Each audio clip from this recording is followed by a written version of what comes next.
Hello and welcome back to the Fracking Farmhouse, where today we're going to talk about Caudrilla in Lancashire, Preston New Road.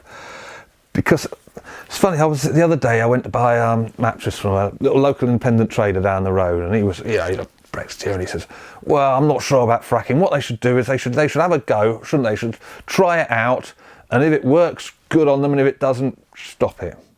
And guess what? We've done that. Actually, we've done that twice in this country. Back in Priest Hall in 2011, the earthquake, Caudrilla fracked a well at Priest Hall, and the earthquakes ruptured their pipe and this stopped. But they let them have another go, and this is the gold standard site in Lancashire, the north of England. All the others, because the protesters have kept it so long, kept it in the focus. People are watching it. Right? People are watching this site, and this is going to be industry standard. And I don't know if you remember, there was a fracking farmhouse a few months ago we called Government Targets, the Government Climate Targets and Shale Gas. There are three things the Government Committee on Climate Change said that the industry had to meet to allow fracking to stay within our carbon budgets. And one of the key ones was methane emissions. There must be no fugitive methane emissions, or even tiny ones. And the industry says, that's fine because we're monitoring it. And I said, it's like getting kids to mark their own homework, the things will get better. Well, Caudrilla have been monitoring their own methane emissions. Hooray! And they reported to the British Geological Survey that, oh, we're fine, we've been monitoring, the background level is only 70 parts per million. And they went, what, 70? It's usually between like 2 and 7. So they started looking at it. And actually it turns out they're now saying that 70 was an anomaly. So Caudrilla just got it wrong. Just put the wrong number down. But, so they've been monitoring it from outside. And we've got a little thing here of the background level. It's bouncing along at about 2 to 3, maximum 7 parts per million. And then the British Geological Survey noticed a spike in January, 30 parts per million. So it's like 3-4 times the background level. Here's Caudrilla's data for this. Running up to it, we've got a nice little low background level, then a bit of a spike, and then nothing. Then they cold vented methane, which they shouldn't do from their environmental permits. And then their machine started working again. Over here, 16 hours it was down, that machine.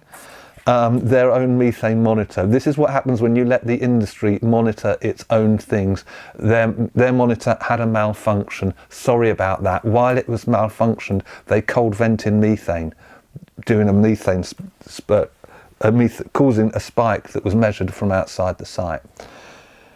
What they're supposed to do is burn that methane. And what they did, they put a flare up earlier in the year, but they put their own propane into it because there was not enough methane to light. Right?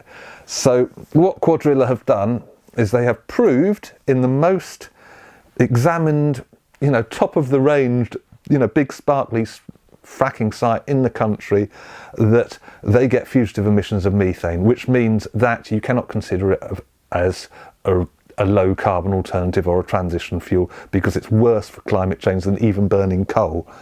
And also they've proved that you can't trust the industry to monitor itself, because when it knows it's going to break the rules, it switches the machine off and says it's broken. The other thing Caudrilla did, of course, was when they started off this, people were worried about the chemicals in the water. And so they said, oh no, don't worry about it. We'll just use pure water. We'll use a little bit of sand. I think a 0.05% friction reducers to make it slick water. And then in the end of February, they went back to the Environment Agency and said, actually, let us put another 42 chemicals or 40 chemicals down the hole, including, they said, well, but they're not harmful, like hydrochloric acid. Yeah, go on then, Caudrilla, you drink hydrochloric acid. Because you see, they start off, and this is I can't remember how many umpteen times they've gone back to the Environment Agency and said, actually, we need to be a bit worse than we were when we started out. They started out and said, they won't put any chemicals down. Why do you think, Caudrilla, that in America they put all these poisonous chemicals down? It's to make it work. right?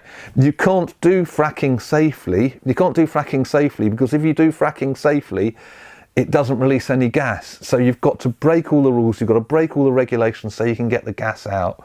So that's one. So the first thing is fugitive methane. The second thing is now they want more chemicals down the hole. And of course the third thing, which was the headliner, wasn't it, that they set off earthquakes. And they started with 0.4, 0.5, 0.7, 1. And when it got to 1.5, they packed up their fracking kit and went, government, change the rules.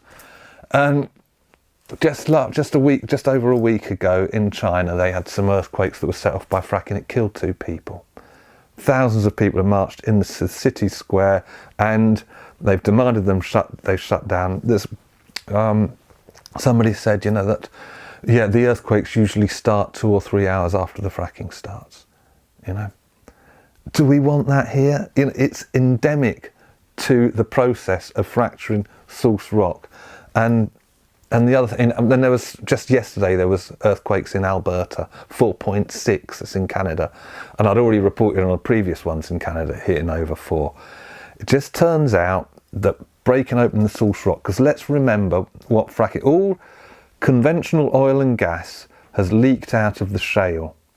And now at a time when we realise that taking fossil fuels out of the ground is causing a climate catastrophe, it's going to come up. Read the IPCC's reports, read the scientific literature. We are in serious trouble with the amount of CO2 in the atmosphere that is being caused by releasing fossil fuels. Fracking takes out, is a whole new source of fossil fuels. It's shale gas, which has not been accessible until 10, 20 years ago when the Americans started doing it, with dire environmental consequences. We can't start it here, and thank Caudrilla for proving once and for all that it is not safe to do fracking in this country.